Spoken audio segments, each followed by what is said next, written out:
अशोक खरात या भोंदूबाबामुळे अजितदादांचा राष्ट्रवादी काँग्रेस पक्ष सध्या पूर्ण अडचणीत आलेला आहे.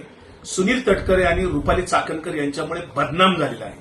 आणि या बदनाम झालेल्या भोंदूबाबाच्या क्रूर कर्माला बळी पडलेल्या सुनील तटकरे आणि रुपाली चाकणकर यांच्या बचावासाठी आनंद परांजपे घाईघाई पुढे येऊन बाष्कळ बडबड करत आहेत आणि त्यांची बाजू लावून धरत आहेत.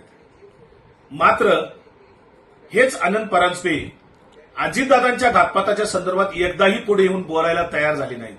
एकदाही अजून अजितदादांना न्याय मिळावा म्हणून कधी येऊन बोललेले नाहीत. आनंद परांजपे, तुम्ही आज जी काय बाष्कळ बडबड करता ती व्यक्तिगत पातळीवरून बोलत आहात. दुसऱ्यावर टीका टिप्पणी वैयक्तिक पातळीवर करण्याआधी आपली स्वतःची ग्रँड हयात हॉटेलची फाईल मीरा भाईंदर ते ठाणे आमच्याकडे आहे हे विसरू नका.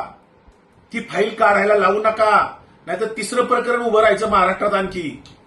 आनंद परांजपे, तुम्ही पक्षाच्या हितासाठी तटकरे आणि चाकणकर अशोक खरात भेटत नव्हते हे माहिती करून घ्या.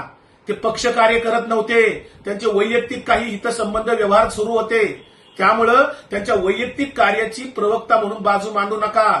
ते पक्ष कार्यासाठी गेलेले नव्हते, पक्षाच्या हितासाठी तिथं जात नव्हते, किंवा तसं सांगा की ते पक्ष कार्यासाठी अशोक खरातकडे जात होते.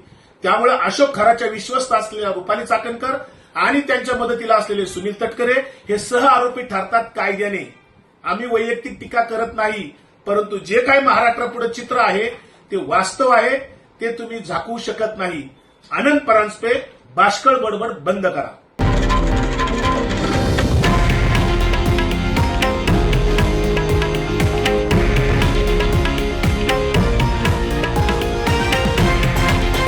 हे आहे देशातील नंबर 1 न्यूज नेटवर्क आणि आपण पाहत आहात TV9 मराठी, एकमेव.